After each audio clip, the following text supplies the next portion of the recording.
कड़क काली स्याह रातों के सीने को चीरती हुई बिजली की एक भीषण कौंध आसमान में लहराई। वो सफेद रोशनी किसी पैनी तलवार की तरह अंधेरे को काट गई और पल भर के लिए पूरी धरती का खौफनाक मंजर सामने आ गया। उस धुंधली रोशनी में जहां तक नजर जा रही थी वहां सिर्फ पानी का अंतहीन समंदर था। शहर की ऊंची इमारतें उस उफनते जल स्तर के बीच लावारिस टापुओं की तरह खड़ी थीं। बीच बीच में पानी की सतह पर कुछ विशाल परछाइयां उभरती और फिर गहराई में कहीं ओझल हो जाती। जैसे ही बिजली की चमक थमी, मूसलाधार बारिश ने एक बार फिर सब कुछ स्याह अंधेरे में डुबो दिया।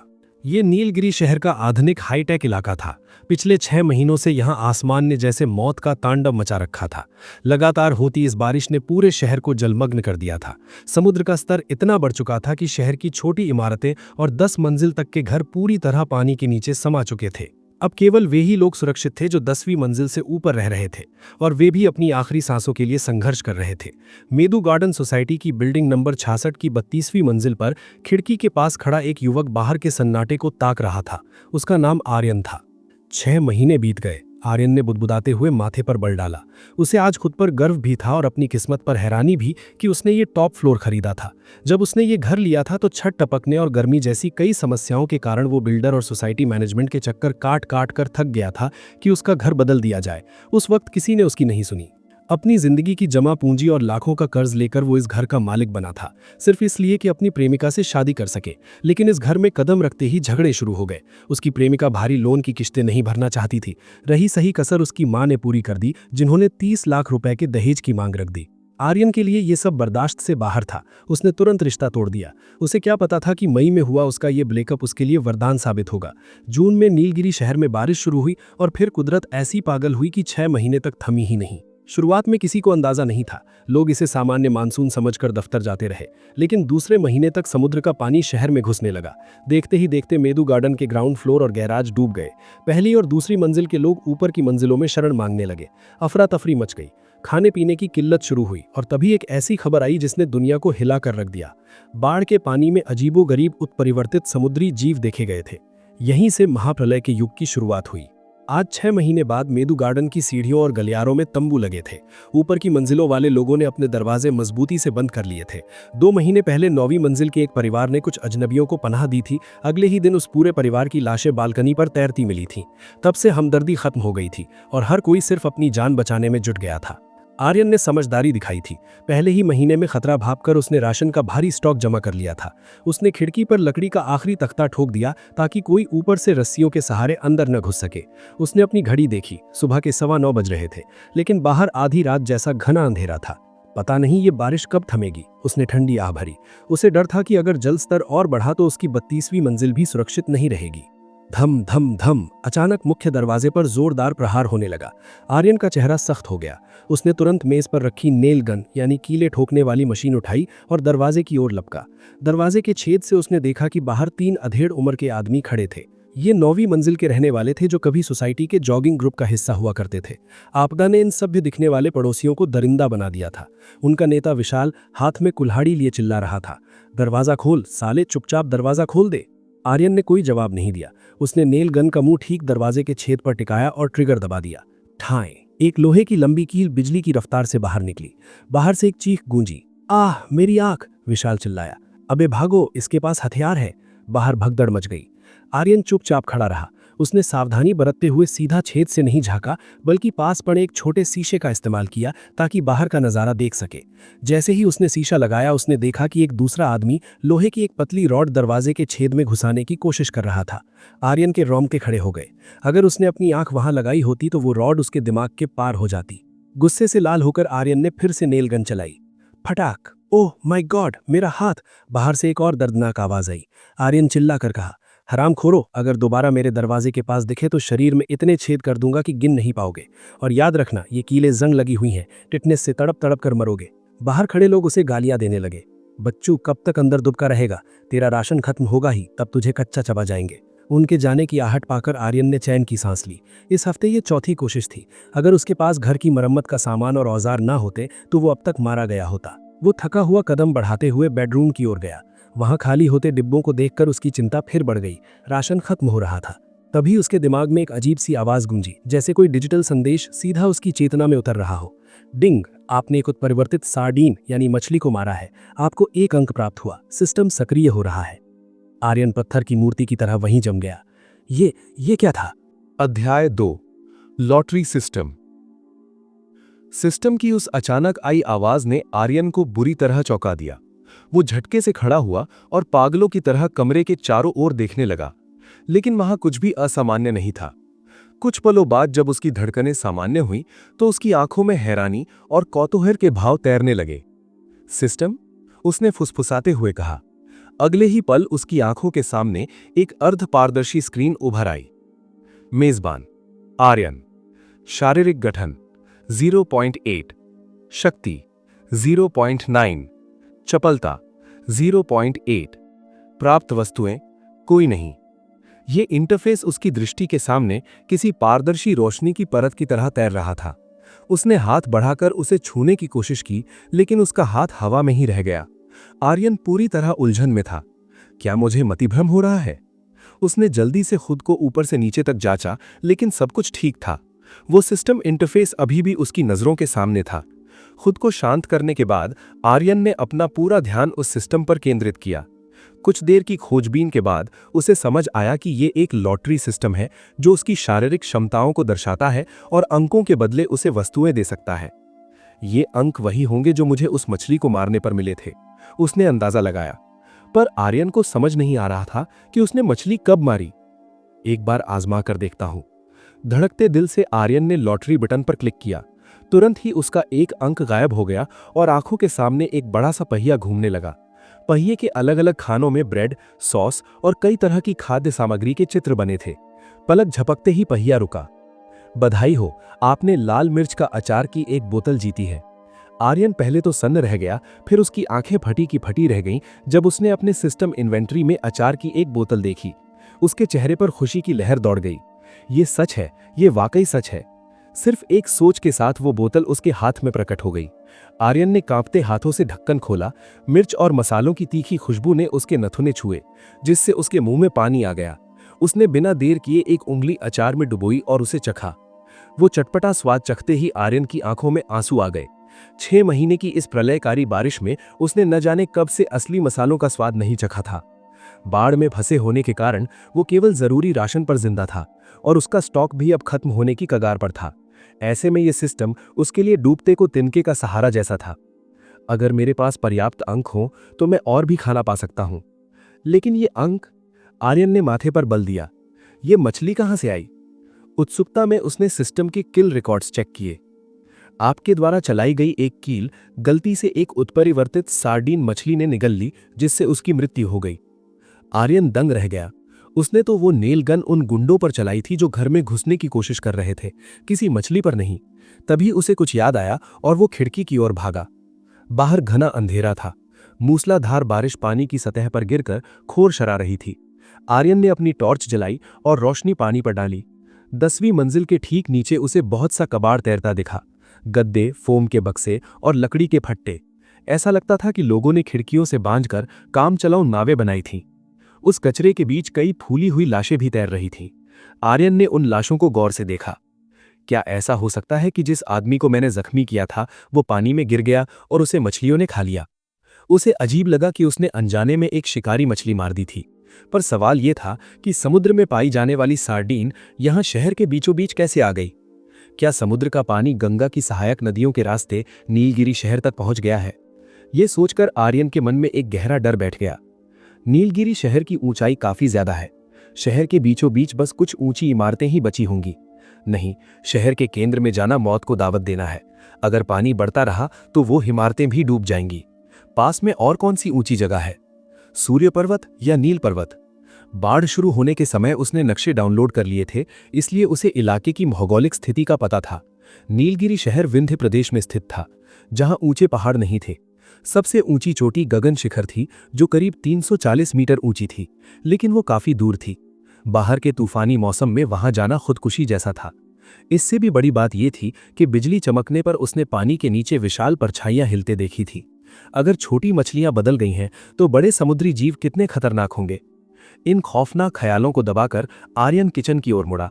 उसने सिंक में रखी थोड़ी सी बर्फ जमी मीट की फांके और हरी मिर्च निकाली। उसके पास एक बड़ा फ्रीजर था जिसे उसने घर के रेनोवेशन के वक्त किराए पर लिया था। उसने उसमें काफी मांस, सॉसेज और सब्जियां भर रखी थी। फ्रिज भी अंडों से भरा था। लेकिन 6 महीने बाद बिजली व्यवस्था पूरी तरह ध्वस्त हो चुकी थी। वो एक पुराने पेट्रोल जनरेटर के भरोसे फ्रिज चला रहा था। जब पेट्रोल खत्म हो जाएगा तो ये फ्रिज बस एक लोहे का डिब्बा रह जाएगा। आर्यन ने आह भरी। उसने पहले कई बार डूबती गाड़ियों से पेट्रोल निकाला था, जिससे अब तक काम चल रहा था, लेकिन अब पेट्रोल खत्म होने वाला था। मांस काटते हुए उसने मन ही मन अपने राशन का हिसाब लगाया। तेल, नमक और मसाले तो काफी हैं, लेकिन मांस और सब्जियां बस कुछ दिनों की मेहमान है। चावल के भी बस 4 बोरे बचे हैं। शुरुआत में उसने 10 बोरे खरीदे थे, लेकिन उस वक्त मची भगदड़ में ज्यादा सामान जुटाना नामुमकिन था। उसे एहसास था कि वो बहुत बुरे दौर की ओर बढ़ रहा है। उस वक्त आर्यन ने मैदा के भी 10 बोरे खरीदे थे। पिछले 6 महीनों से वो चावल, मैदा और मोटे अनाज को मिला जुला कर खा रहा था, लेकिन अब आधे से ज्यादा स्टॉक खत्म हो चुका था। बड़ी कुशलता से मांस की पतली फांके काटते हुए उसने 4 हरी मिर्च भी काट ली। काम करते हुए उसके दिमाग में एक और गंभीर चिंता घर कर रही थी। अभी सबसे बड़ी मुसीबत बुनियादी सुविधाएं हैं, पानी, बिजली और गैस। नल का पानी पहले ही जहरीला और प्रदूषित हो चुका था। मूसलाधार बारिश के दूसरे हफ्ते में ही बिजली व्यवस्था ठप हो गई थी। अगर आर्यन के पास वो पुराना जनरेटर और आउटडोर बैटरी न होती तो कंप्यूटर और फोन चार्ज करना भी एक सपना बन जाता। इंटरनेट बंद होने से पहले उसने समझदारी दिखाई थी। उसने उत्तरजीविता से जुड़े ढेरों दस्तावेज और ज़रूरी जानकारियां डाउनलोड कर ली थी। अपने कंप्यूटर और हार्ड ड्राइव में जगह बनाने के लिए उसने अपनी बरसों की मूवीज़ डिलीट कर दी थी। अब खाली समय में वो इन्हीं फाइलों को पढ़ता था, ताकि जब तक बिजली है वो कुछ नया सीख सके। एक और जानलेवा समस्या है रसोई गैस। पाइपलाइन वाली गैस कब की बंद हो चुकी थी। किस्मत अच्छी थी कि घर के रेनोवेशन के वक्त मैंने 2 बड़े गैस सिलेंडर रखे थे। नीलगिरी जैसे आधुनिक शहर में अब गैस सिलेंडर कम ही दिखते थे, लेकिन जब आर्यन इस घर में शिफ्ट हुआ था तब तक कनेक्शन नहीं मिला था। इसलिए उसने 15 किलो वाले 2 सिलेंडर खरीद लिए थे। बाद में पाइपलाइन गैस आने पर उसे लगा कि उसके पैसे बर्बाद हो गए, लेकिन कुदरत के इस खेल ने उन सिलेंडरों को सोने से भी कीमती बना दिया था। पिछले 3 महीनों से वो इन्हीं के सहारे खाना बना रहा था और पानी उबाल रहा था। सच तो ये था कि उसके पास प्रेशर कुकर था, वरना गैस अब तक जवाब दे चुकी होती। कुकर में खाना जल्दी बनता था और गैस की बचत होती थी। बिना गैस के खाना बनाना नामुमकिन था, क्योंकि गलियारे में शरण लिए लोग तैरती हुई लकड़ी और प्लास्टिक जलाकर गुजारा कर रहे थे, जिसका धुआं दम घोटने वाला था। पीने के पानी के लिए वो बारिश पर निर्भर था। उसने देखा था कि कई पड़ोसी खिड़कियों के बाहर बोतलें और बर्तन लटकाए रखते थे। आर्यन भी यही करता था, लेकिन वो पानी को फिल्टर करने के बाद उबाल कर ही पीता था, ताकि कोई संक्रमण न हो। सोचते सोचते उसकी कुकिंग पूरी हो गई। अदरक, लहसुन और सिरका जैसी चीजें तो कब की खत्म हो चुकी थीं, लेकिन बालकनी पर लगे गमलों में थोड़ी सी हरी प्याज बची थी। 6 महीने से धूप ना मिलने के कारण वे प्याज धागे की तरह पतली और कुपोषित लग रही थी। उसने उन्हें हाथ नहीं लगाया और सीधा सोया सॉस डालकर मांस और मिर्च को भूनना शुरू किया। जल्द ही मांस का रंग सुनहरा भूरा हो गया और उसकी खुशबू पूरे घर में फैल गई। जैसे ही उसने नमक डाला, एक स्वादिष्ट चिली पोर्क तैयार था। उसने चूल्हा बंद किया और प्रेशर कुकर खोला, जिसमें चावल पक चुके थे। बिजली ना होने के कारण इलेक्ट्रिक राइस कुकर बेकार था, इसलिए गैस पर प्रेशर कुकर में मात्र 10 मिनट में चावल तैयार हो जाते थे। जैसे ही उसने चावल के ऊपर वो गर्मा गर्म तली हुई मिर्च और मांस डाला, एक बेहतरीन मील तैयार हो गया। उसे खाते हुए आर्यन को अपनी खुशकिस्मती का एहसास हुआ। वो जानता था कि बाहर लोग एक एक निवाले के लिए तरस रहे थे। कई घरों में क्षमता से ज्यादा लोग भरे थे और कुछ लोग तो पानी पर तैरते अस्थायी झोपड़ों में रहने को मजबूर थे। सामान की कमी ही सबसे बड़ा संकट था। आर्यन के ठीक सामने वाले घर में एक जवान जोड़ा रहता था, जो पिछले 1 हफ्ते से लगभग हर रोज उसके पास खाने की भीख मांगने आ रहा था। शुरुआत में पड़ोसी होने के नाते आर्यन ने उनकी मदद की थी, लेकिन जब उसे एहसास हुआ कि ये आपदा लंबी चलने वाली है तो उसने हाथ खींच लिए। टीवी पर राजनेताओं ने भी आत्मसुरक्षा और स्वयं सहायता की अपील कर तल्ला झाड़ लिया था। पिछले 1 महीने से उस घर का पुरुष पड़ोसी तो नहीं आया, लेकिन उसने अपनी पत्नी को मदद मांगने भेजना शुरू कर दिया था। वो महिला हर बार बेहद कामुक और छोटे कपड़े पहनकर आती थी। आर्यन उन्हें ज्यादा नहीं जानता था, बस इतना पता था कि वे स्थानीय लोग हैं। नीलगिरी शहर के स्थानीय लोग काफी अमीर थे, जिन्हें जमीन के बदले सरकार से मोटा मुआवजा और कई फ्लैट मिले थे। वहां घर जमाई और पारिवारिक विलय जैसी परंपराएं आम थी, ताकि संपत्ति परिवार में ही रहे। सामने वाला जोड़ा भी ऐसा ही था। पति दिखने में साधारण और 30 साल का था, लेकिन उसकी पत्नी मीना बला की खूबसूरत थी। उसकी उम्र करीब 27 साल रही होगी। वो जब भी दरवाजा खटखटाती, आर्यन के लिए खुद पर काबू रखना मुश्किल हो जाता। अभी वो मीना के बारे में सोच ही रहा था कि दरवाजे पर एक हल्की सी दस्तक हुई। आर्यन ठिठक गया। वो इस दस्तक को पहचानता था। नाम लिया और हाजिर। वो मन ही मन मुस्कुराया। इतनी धीमी दस्तक सिर्फ सामने वाली पड़ोसिन की ही हो सकती थी। लुटेरे तो दरवाजा तोड़कर घुसते। आर्यन ने सुरक्षा द्वार के पास जाकर शीशे से छेद से बाहर झांका। बाहर हल्के पीले रंग की फिटिंग वाली ड्रेस में मीना खड़ी थी। उसकी लंबी काली जुल्फें कंधों पर गिर रही थी। उस ड्रेस में उसका सुडौल बदन साफ झलक रहा था। मीना के चेहरे के नैन नक्शे किसी बॉलीवुड अभिनेत्री जैसे तीखे थे। आर्यन ने सावधानी से जांचा कि गलियारे में कोई और तो नहीं है। फिर उसने अंदर का दरवाजा खोला। मीना दीदी, क्या बात है? आर्यन सिर्फ 25 साल का था, इसलिए उसे दीदी कहना ही ठीक लगा। मीना का चेहरा पीला पड़ गया था और उसके होंठ सूखे थे। फिर भी वो सज धज कर आई थी। ऐसा लगता था कि उसके पास लिप बाम खत्म हो गया है, वरना वो अपनी खूबसूरती में कोई कमी नहीं छोड़ती। छोटे भाई, दीदी ने कई दिनों से कुछ नहीं खाया है। घर में दाना तक नहीं बचा। क्या तुम थोड़े से अनाज की मदद कर सकते हो? अध्याय 4 दैनिक प्रशिक्षण। आर्यन की नजरें कुछ देर मीना पर टिकी रहीं। फिर उसने उसकी आंखों में देखते हुए फीकी मुस्कान के साथ कहा, मीना दीदी, आप वक्त देख रही हैं? 6 महीने से प्रलय मची है। 10 मंजिलें पानी में डूब चुकी हैं। अब किसके पास खाना बचा होगा? ना आपके पास है, ना मेरे पास। मीना का चेहरा पल भर में सफेद पड़ गया। उसने गिड़गिड़ाते हुए कहा, छोटे भाई, दीदी जानती है कि तुम्हारे घर में अनाज जरूर है। मुझे अभी मांस की खुशबू आ रही थी। दीदी के पास अब कोई रास्ता नहीं बचा है। तुम बस मुझे एक छोटी कटोरी चावल दे दो, दीदी सब्जी भी नहीं मांगेगी। आर्यन ने धीरे से अपना सिर हिलाया। दीदी, आप जल्दी घर जाइए। कम से कम आपके पास रहने के लिए अपना घर तो है। उन लोगों को देखिए जो गलियारे में पड़े हैं। उनके पास न छत है न खाना। और सुनिए, इस तरह के कपड़ों में बाहर मत निकला कीजिए। ऊपर की मंजिलों वाले देख लेंगे तो। उसने अपनी बात पूरी नहीं की, लेकिन मीना का चेहरा खौफ से पीला पड़ गया। 6 महीने की इस तबाही ने सामाजिक व्यवस्था को पूरी तरह ध्वस्त कर दिया था। अब कानून का नहीं, बल्कि दरिंदों का राज था। मीना ने खुद दरवाजे के छेद से देखा था कि कैसे 7वीं मंजिल की एक महिला को 3 आदमियों ने गलियारे में दबोच लिया था। उस महिला की चीखें आज भी मीना को रात में सोने नहीं देती थीं। ये सोचते ही मीना कांप उठी और तेजी से अपने घर की ओर भागी। उसके दरवाजा खटखटाते ही अंदर से एक आदमी ने झटके से दरवाजा खोला। क्या हुआ, कुछ मिला? उस आदमी ने उतावलेपन से पूछा। मीना थर्रा गई। उसने मना कर दिया। वो आदमी यानी राकेश, मीना का पति, तुरंत चढ़ गया। तू इतनी बेकार कैसे हो सकती है? उसने मना किया तो तू उसके हाथ पैर जोड़ लेती, भीख मांग लेती। पर मैं धम धम धम। अचानक ऊपर की मंजिल से भारी कदमों की आवाज और शोर सुनाई दिया। दोनों पति पत्नी सहम गए। मीना जल्दी से अंदर घुसी और राकेश ने फौरन ताला जड़ दिया। तभी एक हट्टा कट्टा आदमी गलियारे में दौड़ता हुआ आया। दरवाजे बंद होने की आवाज सुनकर वो बाहर से ही चिल्लाने लगा, अबे राकेश, कब तक अंदर दुबका रहेगा? देखता हूं कितने दिन भूखा मरता है। उस आदमी ने गुस्से में मीना के दरवाजे पर जोर से लात मारी। ऐसा लगता था कि राकेश उस आदमी को पहले से जानता था। आर्यन ने अंदर का दरवाजा बंद कर लिया था। उसने शुरू से आखिर तक बाहर का सुरक्षा द्वार नहीं खोला था। बाहर की गालियां और शोर सुनकर वो चुपचाप वापस अपनी डाइनिंग टेबल पर बैठ गया और अपना खाना खाने लगा। लेकिन वो जानता था कि अब पानी सिर के ऊपर जा चुका है। भूख लोगों को पागल कर देगी। खाना खत्म करने और बर्तन धोने के बाद आर्यन ने अपने दैनिक प्रशिक्षण की शुरुआत की। सबसे पहले शक्ति प्रशिक्षण। वो हर रोज 500 पुशअप्स लगाता था। उसके बाद कार्डियो के लिए, क्योंकि घर में ट्रेडमिल नहीं थी, वो रस्सी कूदता था ताकि उसका दिल और फेफड़े मजबूत रहें। इसके बाद शुरू होता था उसका हथियारों का अभ्यास। घर में कोई धनुष बाण तो था नहीं, बस एक गुलेल थी जो उसने अपने भांजे के लिए खरीदी थी। गुलेल के अभ्यास के बाद वो अपनी भाला चलाने की टेक्निक पर काम करता था। ये भाला भी कोई असली हथियार नहीं था, बल्कि एक स्टील के पाइप के आगे उसने रसोई का चाकू वेल्ड कर दिया था। उसने इंटरनेट से भाला चलाने की बुनियादी चालें सीखी थीं, भेदना, वार करना, काटना, झाड़ू की तरह घुमाना और ब्लॉक करना। संसाधनों की कमी के समय में इतनी शारीरिक मेहनत करना समझदारी नहीं मानी जाती, क्योंकि इससे भूख ज्यादा लगती है।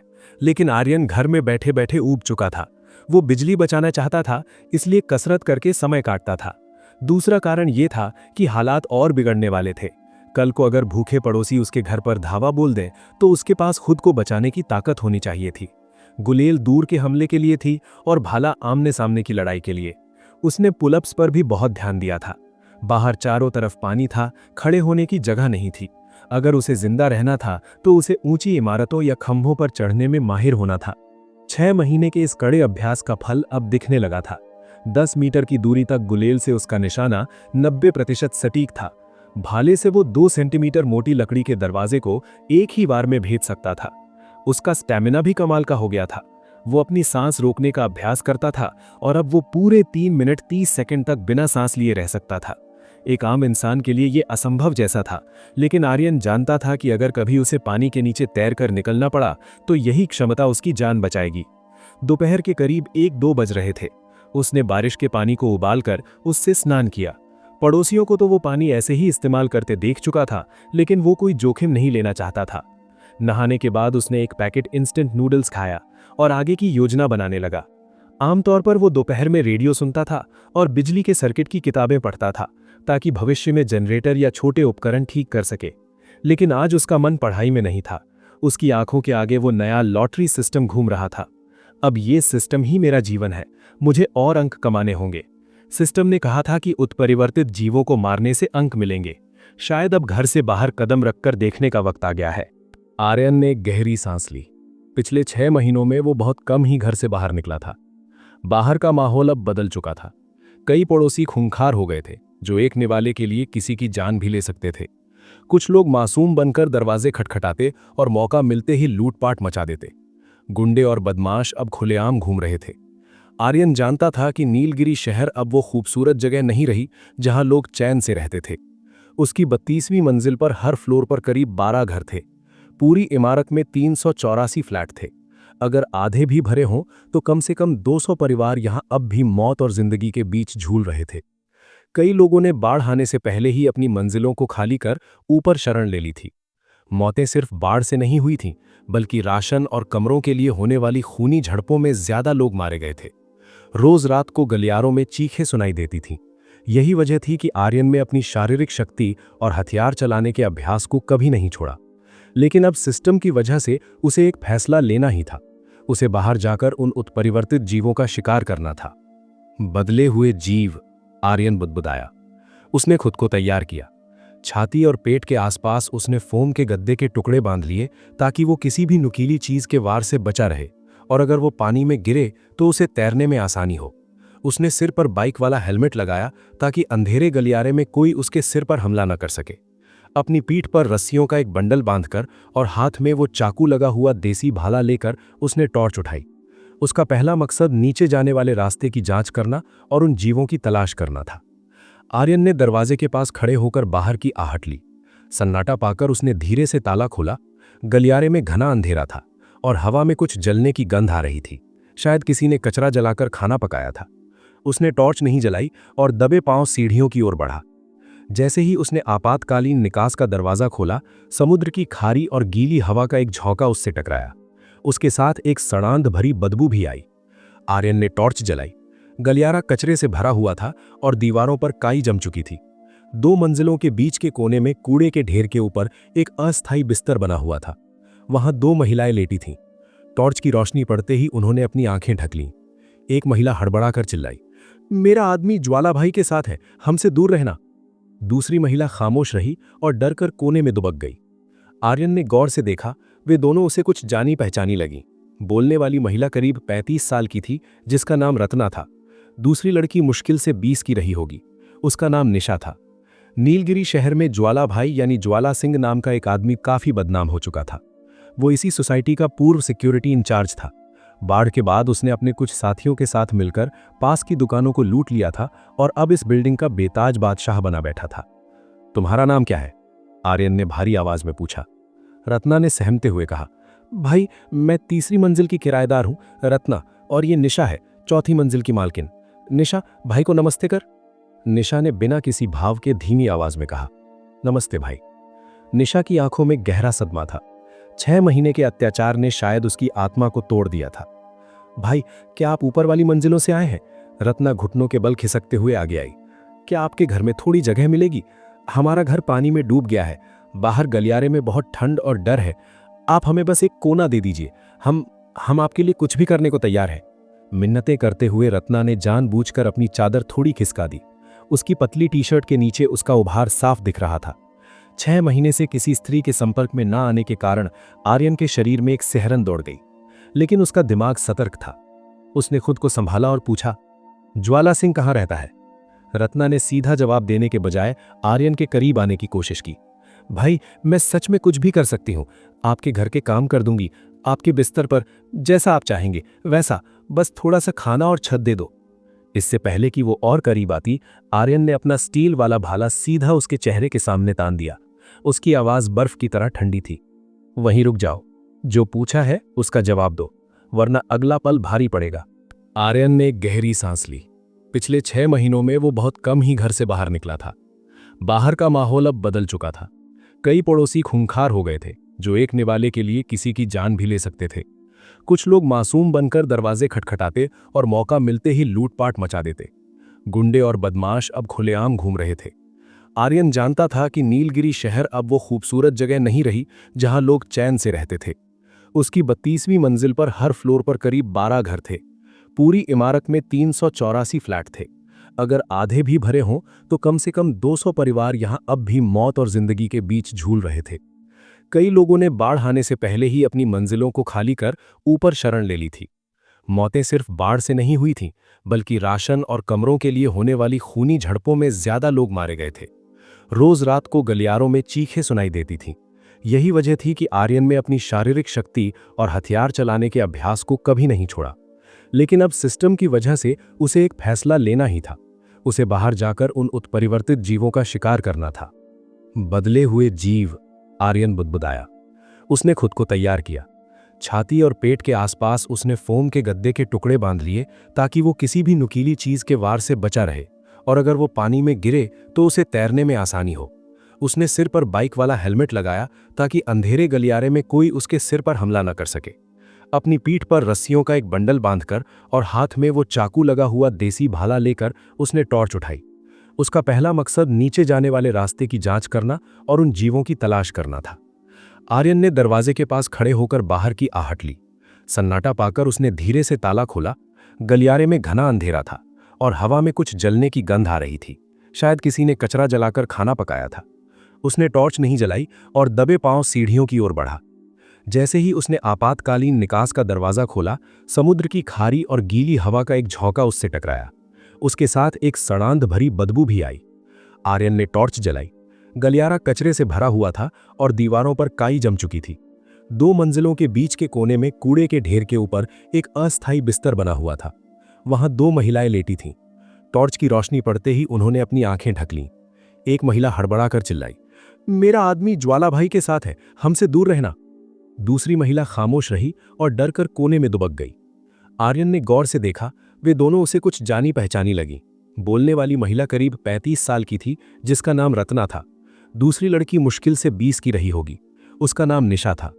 नीलगिरी शहर में ज्वाला भाई यानी ज्वाला सिंह नाम का एक आदमी काफी बदनाम हो चुका था। वो इसी सोसाइटी का पूर्व सिक्योरिटी इंचार्ज था। बाढ़ के बाद उसने अपने कुछ साथियों के साथ मिलकर पास की दुकानों को लूट लिया था और अब इस बिल्डिंग का बेताज बादशाह बना बैठा था। तुम्हारा नाम क्या है? आर्यन ने भारी आवाज में पूछा। रत्ना ने सहमते हुए कहा, भाई मैं 3री मंजिल की किराएदार हूं, रत्ना, और ये निशा है, 4थी मंजिल की मालकिन। निशा, भाई को नमस्ते कर। निशा ने बिना किसी भाव के धीमी आवाज में कहा, नमस्ते भाई। निशा की आंखों में गहरा सदमा था। 6 महीने के अत्याचार ने शायद उसकी आत्मा को तोड़ दिया था।